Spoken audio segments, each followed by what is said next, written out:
चलिए सभी लोग हाथों को जोड़ेंगे। इसकी आवाज बड़ा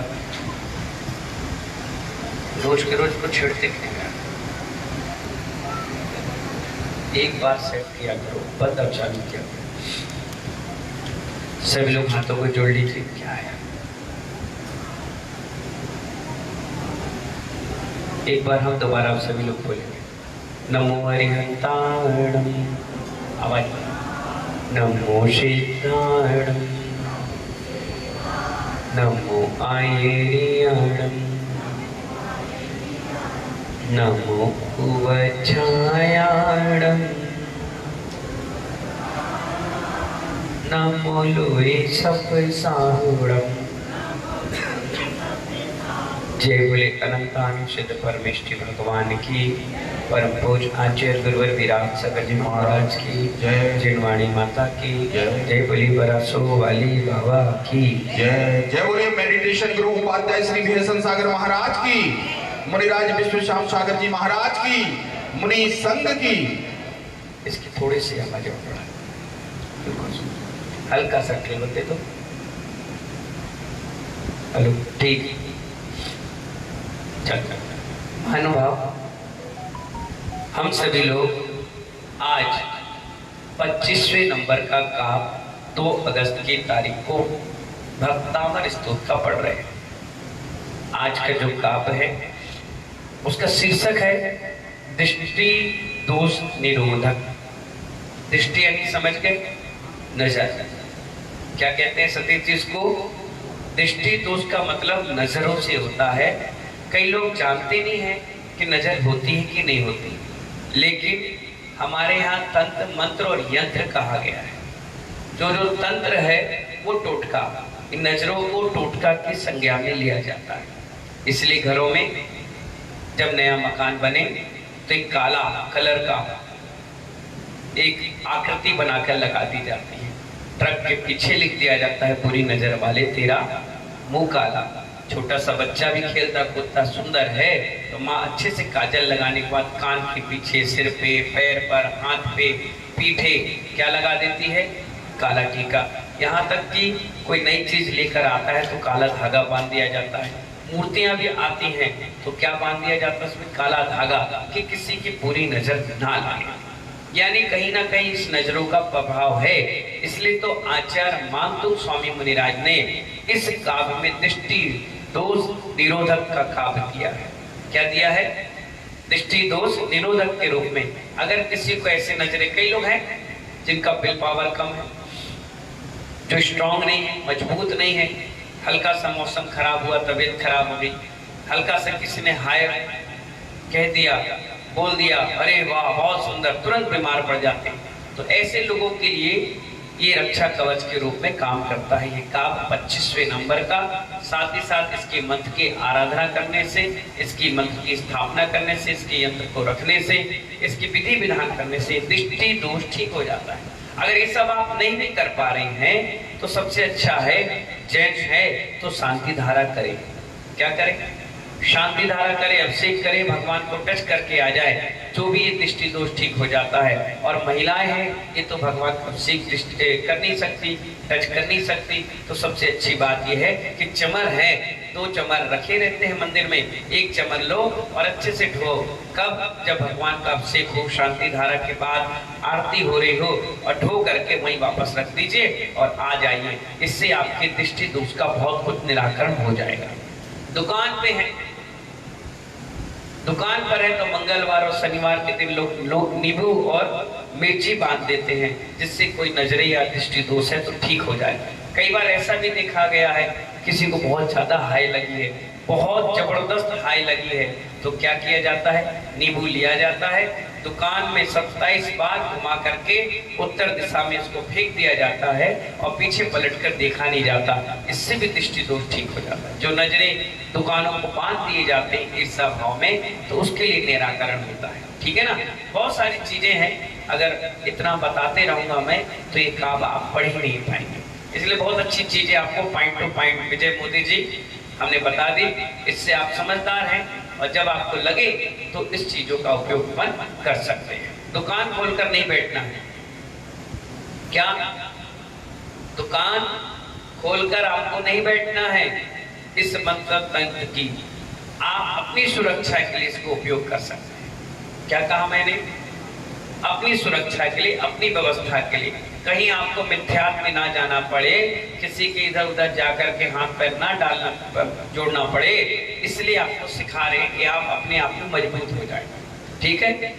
गाड़ी चलाना इसलिए सिखाई जाती है कि घर में माँ पिता भाई बहन रिश्तेदार कोई आना जाना करे तो गाड़ी चलाकर आप छोड़ाओ। ये नहीं गाड़ी सिखाई जाती कि दूसरे के यहाँ जा करके ड्राइवर की नौकरी कर। समझ रहे हो क्या? ये इसलिए सिखाया जा रहा है, बताया जा रहा है भक्ता अमर स्तुत में कि आपको अगर दृष्टि दोष कभी हो जाए, बच्चे परेशान हो जाए घर में, तो इधर उधर तांत्रिक और मंत्रिक के पास जाने से अच्छा है अपने भक्तांबर पढ़िए, शांति धारा करिए, अभिषेक करिए, या भगवान के चमट ढोकर आ जाइए। नींबू है, मिर्च कर सकते हैं, जिससे आपको कोई दिक्कत परेशानियां नहीं आएगी। चलिए अपन सभी लोग शुद्ध करते हैं। क्या क्या? भक्तामर स्तोत्र।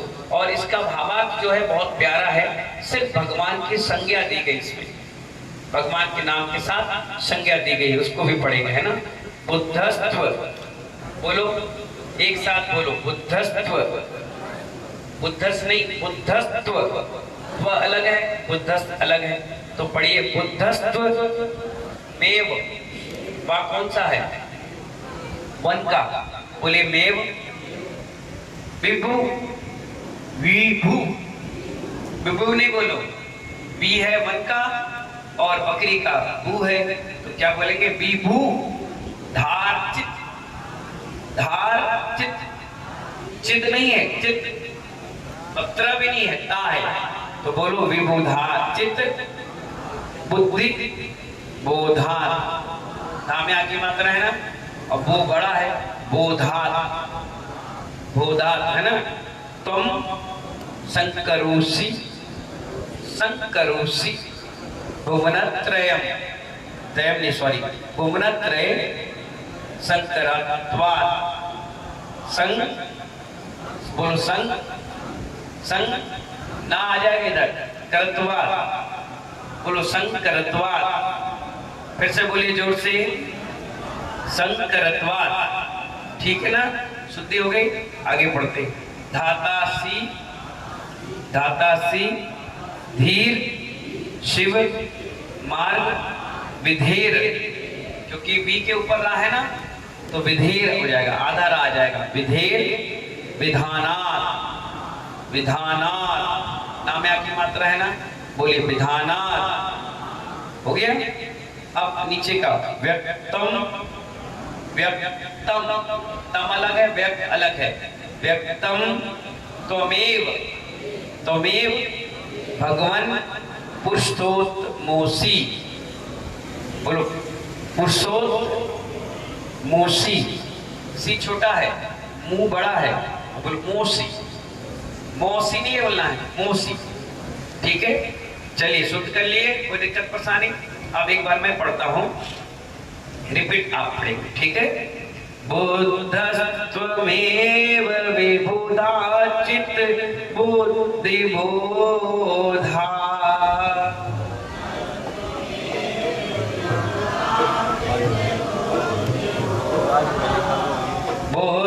बुद्धस्त्वमेव विबुधाचित बुद्धिबोधा।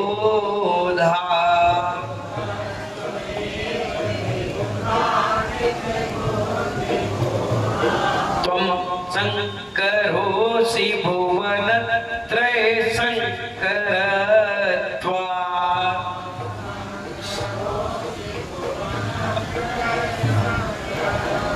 त्वं संकरोषि भुवनत्रय संकरत्वात्।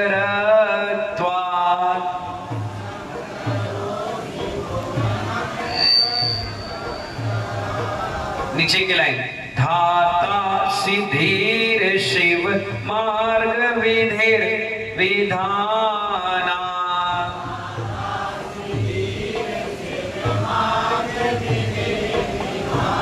छोटा सी है, धाता सिद्धीर शिव मार्ग विधेर विधाना।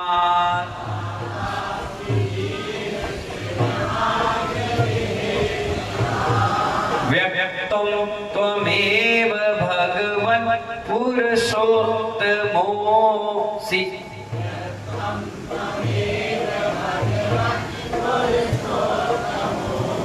व्यक्तं त्वमेव भगवन् पुरुषोत्तमोऽसि।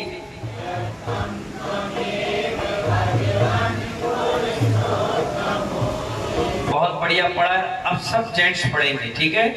बुद्धस्त्वमेव, जोर से पढ़िए। त्वं शंकरोऽसि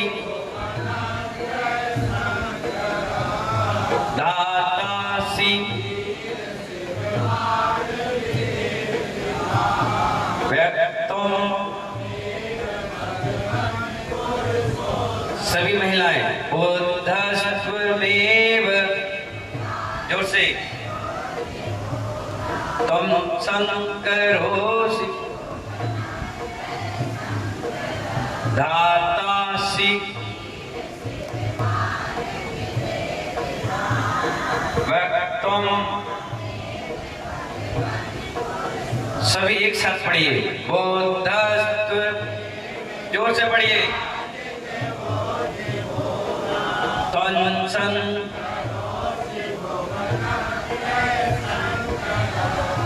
धातासि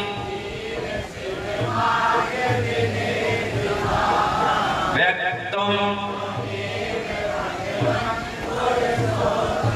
बहुत बढ़िया, जोरदार ताली बजा लीजिए अपने लिए। बहुत बढ़िया। चलिए भावार्थ को समझिए। इसमें तीर्थंकर भगवान को बुद्ध कहा, तीर्थंकर भगवान को शंकर कहा, तीर्थंकर भगवान को ब्रह्मा कहा और तीर्थंकर भगवान को पुरुषोत्तम कहा। ये सब किसके नाम हैं? सहस्त्र नाम है। किसके हैं? सिर्फ और सिर्फ किसके? भगवान के नाम है। क्या है? शंकर, ब्रह्मा, पुरुषोत्तम और बुद्ध। अब किस लिए है ये भावार्थ में आचार्य श्री बता रहे हैं। कौन बता रहा है? आचार्य महांतुक स्वामी जी। किसके लिए कह रहे हैं? आदिनाथ भगवान के लिए, ठीक है ना। हे भगवान, क्या कह रहे हैं वो? संबोधन वाक्य है। हे भगवान, केवल ज्ञान होने से आप बुद्ध हो।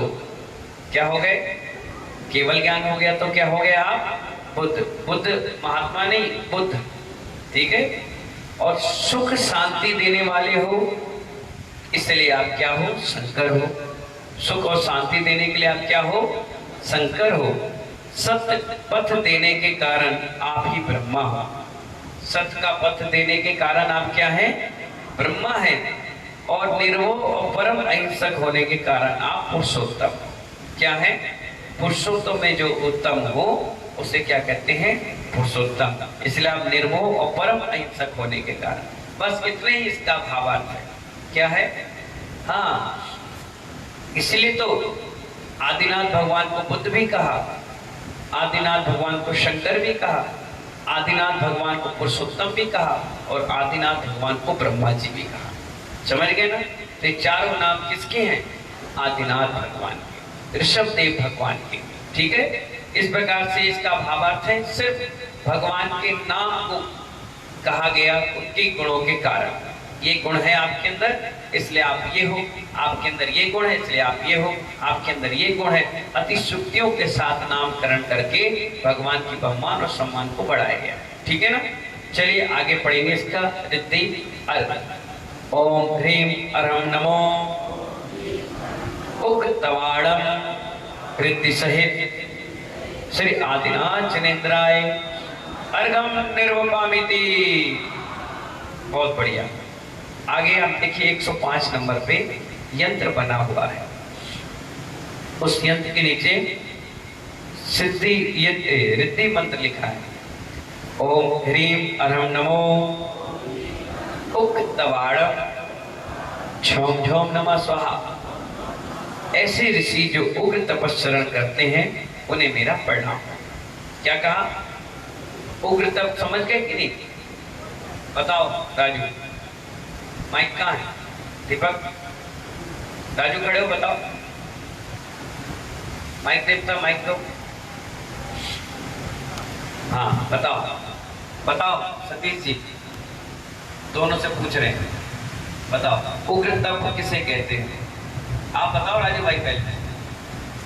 हाँ, जैन मिलन स्वतंत्र के अध्यक्ष जी बताइए। उग्र तप जिसमें सबसे ज्यादा उग्र हो जाना। उग्र हो जाना मतलब, उग्र का मतलब बताओ। उग्र लड़ाई झगड़ा करने लगना। लड़ाई झगड़ा करना। अच्छा, सामायिक करते करते लड़ जाना, ये नहीं बताओ नहीं सकती थी। जी नमस्ते। हाँ, उग्र तप का अर्थ हमें समझ में आता है कि सामान्य तपस्या से हट करके कठिन साधना करना उग्र तप। बहुत बड़ी सरल भाषा में इन्हें बता दी। बताओ भाई केसी जैन साहब। हाँ नमस्कार महाराज। हाँ, उग्र तप उसी को कहते हैं जो तेज तपस्या करते हैं। बस बहुत बढ़िया। बैठिए। महिलाओं में कोई बताओ। उर्मिला देवी खड़े हो जाओ। ये खड़ी है, ये सामने बताइए। हमेशा तप में ही लीन रहे। अच्छा, बहुत बढ़िया। निकले नहीं कमरे से बाहर। उग्र तत्व बहुत बढ़िया। बताओ देवी, मोदी जी वाली ये खड़ी है सामने, लेट आई आगे बैठ गई। बताओ ये अरे ये ओ देवी, ये खड़े हो जाओ। हम देखें तो तुम्हें मालूम है कि नहीं, सिर्फ लड़ाई झगड़ा के लिए उग्र करती हो, उपद्रव। हाँ बताइए। नमस्ते महाराज। हाँ उग्र तप माने कठिन तप। बस, और कुछ नहीं। बताओ, कितना ही मालूम है। तुम बताओ। फल वाली कंपनी, खड़े हो जाओ। मुंह हिलाने से काम नहीं चले, बताना पड़ेगा। गिलास सही है, पता तो चले क्या है। नकली फल तो नहीं बेच रहे। लगाओ माइक, खड़े हो जाओ। अभी बता रहे, मजा आएगा। देखो थोड़ा सा पता तो चले क्या क्या इन लोग सिखाते हैं बच्चों को। हाँ बताओ, दांत नहीं दिखाना अपने। हाँ, तप के साथ तपस्या में लीन रहना। तब के साथ गप में। हाँ तपस्या में लीन रहना। बस, बहुत बढ़िया। चलिए कोई बात नहीं, सबने अपनी अपनी भाषा में बताया, ताली बजा दी, कोई बात नहीं। ये तो सबसे बड़ी समस्या है। अगर किसी मुसलमान से आप पूछोगे तो एक जैसी बात बताएगा, 10 प्रकार की बातें नहीं।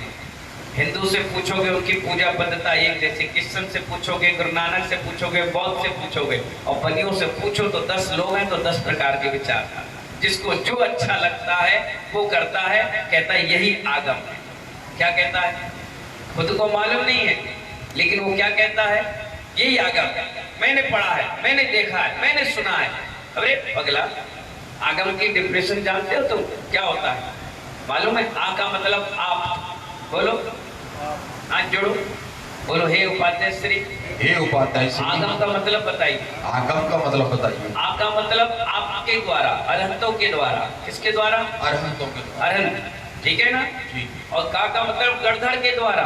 गणधर समझ गए ना? गौतम स्वामी, विशव सेठ, समझ गए ना? गणधर के द्वारा। और माँ का मतलब मुनियों के द्वारा। जो कहा जाए, लिखा जाए, उसे कहते आगम। समझ गए ना? अब कोई भी तुमसे कुछ कहे तो कहना मुनि महाराज ने कहा नहीं, किसी गणधर ने कहा नहीं, अनंत भगवान की वाणी में खिरा नहीं, तो ये सब मिथ्या है, हम नहीं मानते। तुम्हारी धोती मानता है कि हमने देखा, हमने सुना, हो रही है परंपरा, ये सब नहीं चलता यहाँ पर। उग्र तप का मतलब जो तपस्या अभी चल रही है उसको और बढ़ा देना। क्या कर देना? जैसे आप किसी कंपनी में जॉब करते हैं और कंपनी में ज्यादा काम आ जाए, मार्च क्लोजिंग आ जाए, तो आप क्या करते हैं?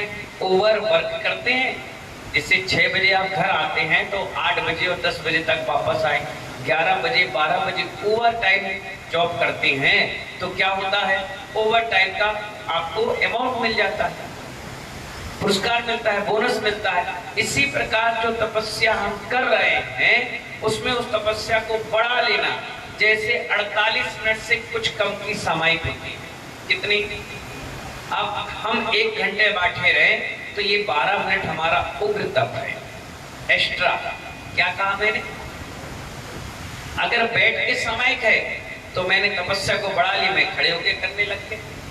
मैंने और बढ़ा ली, एक पैर पर खड़ा हो गया, और बढ़ा ली, एक अंगूठे पे खड़ा हो गया। ये एक्स्ट्रा तपस्या करने का नाम उग्र तप है। उग्र तप इसको भी कहते हैं। जैसे खूब जबरदस्त ठंड पड़ रही है, जिसमें आप घर से बाहर नहीं निकलते, और निकलते भी हो तो 4, 5, 6 जोड़ी कपड़े पहनकर ठंड में निकलते। सिर्फ नाक खुली होती, आंख खुली होती, बाकी पूरा अंग आपका बिल्कुल बंद। ऐसी ठंड में मुनिराज कहाँ चले जाए? कहाँ? पर्वत पर बैठ जाए, जंगल में बैठ जाए जहाँ ठंडा इलाका है, और वहां बैठ करके साधना करे, और पूरे शरीर से महानुभाव ठंड आ रही है, चारों तरफ से ठंड आ रही है और शरीर में बिल्कुल ठंडा पड़ गया, और ऐसे में तपस्या करे तो उसे कहते हैं उग्रता। क्या कहते हैं उसको? गर्मी पड़ रही, तुम घर से बाहर नहीं निकल रहे, गाड़ी में एसी, कूलर में एसी, दुनिया भर में पंखा कूलर में बैठने वाले इंसान, और वो साधु पहाड़ पर पहुंच जाए, सोनागिरी के पहाड़ पर, जहां पहाड़ आग बरसा रहा है, और वहां आसन लगाकर वो बैठ जाए, नीचे से गर्मी, ऊपर से गर्मी, शरीर की गर्मी, पसीना पसीना हो रहा, तपस्या कर रहा है, उसे कहते हैं उग्रता। सामायिक करने बैठे छत पर अचानक पानी आ जाए, झमाझम पानी गिर रहा, साधना कर रहे हैं, हिल ही नहीं रहे, ठंड भी लग रही है, इतनी ठंडी लग रही है, लेकिन बिल्कुल डटे हुए, बिल्कुल उग्रता। क्या कह रहे हैं? उग्रता। इसे कहते हैं उग्र तपस्या वाले मुनिराज। क्या कहते हैं इन्हें? उग्र तपस्या। अपनी तपस्या से और ज्यादा तपस्या, अपनी शक्ति के साथ और तपस्या करना। ये नहीं कि तुम्हें भूख तो लग रही 4 रोटी की, कितनी? अब तो खाए 50 रोटी, फिर कह रहे हो कहाँ खाया? कछु खाए। एक व्यक्ति आया, एक व्यक्ति क्या महाराज जी थे, अब तो इस दुनिया में नहीं है वो,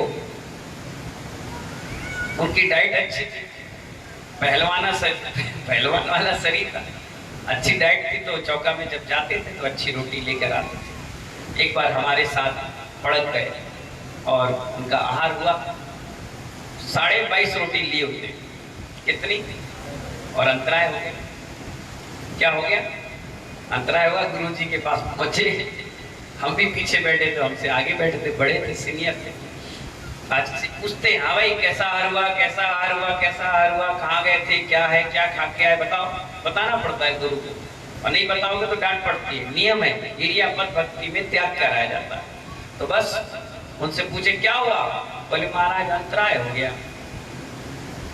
महाराज बोले अरे कुछ चल पाया था कि नहीं? बोले 22.5 रोटी चली बस। आचार्य श्री बोले क्या चौके वालों को खा के आओगे क्या पूरे तबेला है? 22.5 रोटी बहुत होती है, 4 साधु मिलकर न खा पाए, 2-4 रोटी में तो टाटा फिर तुम 22.5 के बाद भी कह रहे अंतराय हो गया। कैसी बातें करते हो? सब पूरा संघ हंसने लगा। तो ऐसी भी डाइट क्या होती है? रहती है, लेकिन उससे कम खाना भी एक उग्र तप है। अगर आपकी डाइट 2 रोटी की है और आपने 1 रोटी दिया, इसको कहते हैं उनोदर तप। क्या कहते हैं? 12 प्रकार का तप होता है, 6 बाहरन और 6 अंतरंग। प्रायश्चित मांगना भी लूसन वाले बढ़ती भैया एक तपस्या है। क्या है? प्रायश्चित मांगना। क्या? कि हमसे गलती हो गई है। आचार्य कहते हैं ये भी एक तपस्या है। ये तो मुनियों की तपस्या है, श्रावक की कौन सी तपस्या है? आप किसी व्यक्ति से कहो कि आई एम सॉरी, मुझसे गलती हो गई, ये भी बहुत बड़ी तपस्या है। और आज के समय से लोग भूखे मर जाएंगे, प्यासे मर जाएंगे, लेकिन किसी से क्षमा नहीं बोलेंगे। जबकि सबसे बड़ा तपस्या है आज के युग में अपने आप झुक जाना। क्या कहना? नम्र जाना। जो पेड़ में फल लगते हैं वो अपने आप झुक जाता है, और जिसमें फल नहीं लगते हैं वो अकड़ता है। मुर्दों की पहचान है, इसलिए नम्रीभूत होना चाहिए, सहज होना चाहिए। इसलिए आचार्य कहते हैं कि जो आप भोजन कर रहे हो उसमें थोड़ा सा कम भी लेकर आओगे, वो भी एक उग्र तप है। और जैसे महाराज एक उपवास किया, एक के बाद दूसरा कर लिया, दूसरे के बाद 3 कर लिया, 4 कर लिया, 5 कर लिया, गर्मी पड़ी खूब कर रहे, ठंड पड़ी खूब कर रहे, बरसात हो रही फिर भी कर रहे, वो तपस्या है। एक के बाद ठीक है, फिर भी 2-3 कर लिए, 5 कर लिए, मौन ले लिए, एक पैर पर खड़े हो गए, दोनों घुटने के बल खड़े हो गए, आसने अलग अलग प्रकार की लगा ली। जिस हिसाब से साधु की चर्या और उत्कृष्ट बढ़ाने के लिए तपस्या करने का नाम क्या है? उग्रता। क्या है? केशव सामंता सभी साधु 3.5 महीने और 4 महीने में कर लेते हैं, हम 3 महीने में कर लेते हैं। कितने में? 3 में। कुछ ऐसे भी हैं जो 2 महीने में करते हैं। क्या करते हैं? वो उत्कृष्ट चर्या है। और अच्छी साधना करना, क्या करना, और जबरदस्त साधना करना। कुछ साधु ऐसे भी है जो अनाज एक लेते हैं, दूसरा अनाज नहीं लेते, वो भी तपस्या है। कुछ ऐसे जो अनाज ही नहीं लेते। आचार्य सन्मति सागर जी महाराज जो हमारे गुरु के भी गुरु जी थे, तपस्वी सम्राट थे, जिन्होंने 38-40 साल की दीक्षा काल में 30 साल तो अनाज ही नहीं लिया। क्या नहीं लिया? सिर्फ छाछ मट्ठा ले लेकर उन्होंने सारी जिंदगी निकाली। और मालूम है 183 निर्जल उपवास भी किया। कितना? जिसे कहते हैं सिंह निष्कीर्ण व्रत। कैसे? 1 उपवास 1 आहार, 2 उपवास 1 आहार, 3 उपवास 1 आहार, 4 उपवास 1 आहार, 9 उपवास 1 आहार। इसे कहते हैं क्या? सिंह निष्कीर्ण व्रत। और ऐसे व्रत उन्होंने कर लिए। 32 दिन निर्जल उपवास कर लिए। 16 कारण भावनाएं उन्होंने कर ली। तेला बेला तो कई बार कर लिया। 10 लक्षण के कई उपवास उन्होंने कर लिए। 38 साल में, 40 साल में 32 साल तो उनके उपवास में बीत गए। इतना बड़ा उग्र तपस्वी इस धरा पर दूसरा कोई नहीं हुआ। उनका नाम था आचार्य सन्मति सागर तपस्वी सम्राट। गजब की साधना, वाणी सिद्धि। आचार्य विमल सागर जी महाराज क्या गजब के साधु। आचार्य महावीर कीर्ति मुनिराज, जिनको पक्षियों की भाषा का भी ज्ञान, आज के इस युग में ऐसे साधु देखने नहीं मिलते। और लोग इन सब की बुराई धड़ाई में लगे रहते हैं। मालूम है जैनों का नाश जैन ही करते हैं और कोई नहीं करेगा। वो कहते हैं ना, हमें तो अपनों ने लूटा, गैरों में कहां दम था। मास्टर जी, हमें अपनों ने लूटा, गैरों में कहां दम था।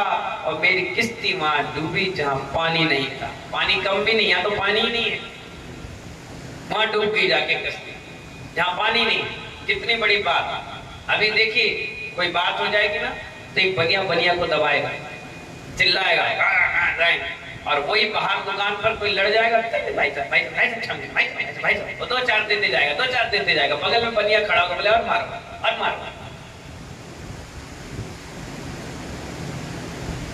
हमेशा दबे को दबाया जाता है। हमेशा अगर कोई साधुओं की बात आएगी तो साधु सबसे ज्यादा टिप्पणी करेंगे, जबकि साधुओं को हमेशा सपोर्ट के लिए खड़ा रहना चाहिए। क्योंकि ये मुनियों की निंदा नहीं हो रही, संपूर्ण भगवान भावी भगवानों की निंदा हो रही है, बहुत बड़ी। पिछी कमंडल की निंदा नहीं हो रही। जितने साधु आएंगे जाएंगे, चेहरा भी नहीं है, ये तो चेहरा भेष है। इसके अंदर जो गुण है उसकी निंदा हो रही है, भगवान की अभिनय हो रही, बहुत बड़ी भावी भगवानों की। इसलिए महानुभाव साधु जब भी कभी किसी की बुराई धराई करता है, मैं वहां बैठता भी रहना भी पसंद नहीं करता उनके साथ। स्पष्ट कह देता हूँ, नहीं भी सब। वैसे बहुत कम हमारे मुनि हैं और थोड़े बहुत तपस्या वो कर रहे हैं, जैसे भी हैं हमारे लिए तो पूजनीय है। हम तो उनकी वंदना करेंगे। हमसे अच्छे हैं, श्रेष्ठ हैं, बढ़िया हैं, इसीलिए हम उनको पूछते हैं। हमसे अगर वो निष्कृत करेंगे तब बात की बात है। बाकी जब तक उनके हाथ में पिछी कमंडल है, हमारा हाथ उनके चरणों में झुका रहेगा हमेशा। हाँ, पिछी कमंडल ना हो तो बात एक अलग है। इसलिए कभी नुकसान होता है ना तो अपनों से होता है, दूसरा तो श्रद्धावान होता है। आप देखिए आपके घर पे चौका लगेगा तो अड़ोसी पड़ोसी कितने मस्तक झुका कर, चरण पखार कर, आरती कर करके अपने आप को धन्य समझते हैं। और आपके घर पे बैठा हुआ भाई, आपके पिताजी, आपके परिवार के मैनेजमेंट लोग वो बैठे रहे, दुकान नीचे चल रही, ऊपर मकान है, आहार चल रहा है, बैठे रहे 0 बट्टे सन्नाटा। वो आएंगे भी, क्यों भाई महाराज जी का आहार हो रहा? हाँ ऊपर हो रहा, जाओ देखो। अच्छा तुम नहीं गए क्या? अरे यार रोज देते हैं। अरे यार कल ही तो दिया था, पिछले महीने तो कराया था। ठीक है, कल कमाया था तो आज क्यों कमा रहा है? कल कपड़े पहना था तो आज क्यों पहना है? कल नहा रहा था तो आज क्यों नहाया है? उस चीजों में कभी ढिलाई नहीं होती। पुण्य की चीजों में कहते कर तो लिया, दे तो दिया, बोल तो दिया, अरे अब भी तो दिया। अरे तेरा पुण्य है, नसीब है, भाग्य है, इसलिए तुझे कह रहे हैं कि तू देते रहे। कल के दिन तो दुर्भाग्यशाली हो जाएगा तो तुझसे कौन आहार लेने आएगा? आज तेरा हाथ है और कल हाथ ना रहेगा तो, आज पैर है कल नहीं रहेगा तो, आज दौलत है कल नहीं रही तो, कोई बीमारी पकड़ ली ऐसी कि तुम आहार ही नहीं दे सकते, तुम छू ही नहीं सकते, सफेद दाग हो जाए, कोई बीमारी ना हो तो एक दाग ही हो जाए, अब बैठे रहो, क्या कर लोगे तुम? करोड़ों रुपए लेकर के आ जाना, ना कभी सौदागर बन पाओगे और ना कभी चौका लगाकर आहार दे पाओगे। बंद यानी बंद। इसलिए चुनिंदा लोगों को मौका मिलता है मुनियों की सेवा और भैया वित्ती और आहार दान देने का। इसलिए मुझे बड़ी खुशी मिलती है। कई लोग ऐसे भी हैं जो प्रतिदिन चौके में जाते हैं और आहार देते हैं।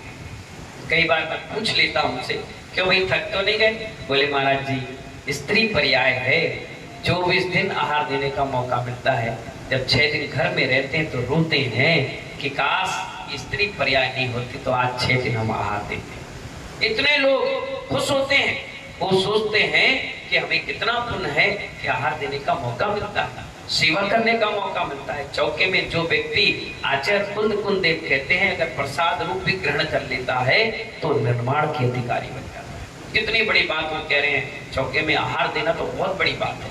इसलिए महानुभाव, अगर आपको अपने आप को चेक करना हो, अपने आप को चेक करना हो कि मैं नरक तो नहीं जा रहा, मैं तिरंज तो नहीं बन रहा, कपूरे बाबा समझ में आ रहा है? अगर अपने आप को चेक करना है तो आहार देते ही रहो। अगर आहार देने के भाव है और आहार दे रहे हो तो समझ जाओ आप नरक और तिरंज गति में तो नहीं जाएंगे, मनुष्य बनेंगे या देव बनेंगे। क्यों? क्योंकि आचार्य कहते हैं जिसका नरक आयु का बंध गया है वो कभी मुनियों को आहार दे ही नहीं सकता। स्पष्ट उदाहरण आया है हमारे यहाँ कि जिन जिन लोगों ने नरक आयु का बंध बांध लिया वो कभी आहार नहीं दे सकते। घर पे चौका लग जाएगा, धोती पहन लेंगे, तैयारी कर लेंगे, कोई छू लेगा, कहीं गिर जाएंगे, कहीं पड़ जाएंगे, कहीं अशुद्धि हो जाएगी, कभी कुछ हो जाएगा, बाहर खड़े हो जाएंगे, नहीं दे रहे, गुस्सा हो जाएंगे, लड़ जाएंगे, बढ़ जाएंगे, कई प्रकार की बाधाएं उनको आएंगी। क्यों? क्योंकि आपका बंध गलत जगह का बन गया। अब ऐसा बंध बनने के बाद आप आहार के अधिकारी नहीं बन पाए। हाँ, बंध नहीं बंधा है तब तक दौड़ कर भाग कर, मालूम है कई ऐसी स्थितियां बनती हैं, हम चौके में पहुंचे और बाहर का व्यक्ति यहाँ आया, पूछा कहाँ है महाराज जी? भाई बोले हाथ जोड़ के, कहाँ है चौका? उन्होंने कहा उस चौके में। वो दौड़ कर गया, नहीं मिला चौका। वो वहां पूछा भैया यहाँ पर चौका? बोले इस मोहल्ले में नहीं, उस मोहल्ले में। वो वहां दौड़कर पहुंचा, भैया इस मोहल्ले नहीं भाई साहब, वो वही मंदिर के पास ही तो है। अरे वो वहां पहुंचा, पता चला महाराज के आहार चले थे। बोले महाराज जी नमस्ते नमस्ते। मैंने अरे कहाँ से आ रहे भाई? बोले महाराज जी हम भोपाल से आ रहे, इटावा से आ रहे, पिंड से आ रहे।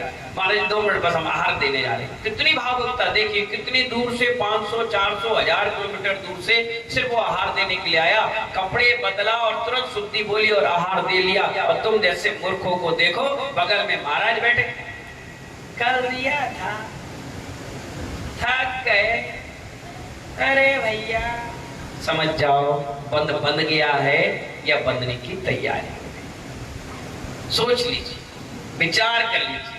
मुझे बहुत खुशी मिलती है जब घर में आहार होता है तो छोटा सा 7 साल का बच्चा भी धोती पहन लेता है, जबकि वो देने का अधिकारी नहीं, फिर भी पहन लेता है। और मैं कभी उनको भगाता नहीं। कई माताएं कहती चलो चलो जाओ जाओ छोड़, तुम्हारा काम नहीं। मैंने कहा नहीं, बुड्ढों के भाव नहीं बन रहे, बच्चों के बन रहे, बने रहे दो, बचपन ही बचपन तक चलेगा, बने रहे दो।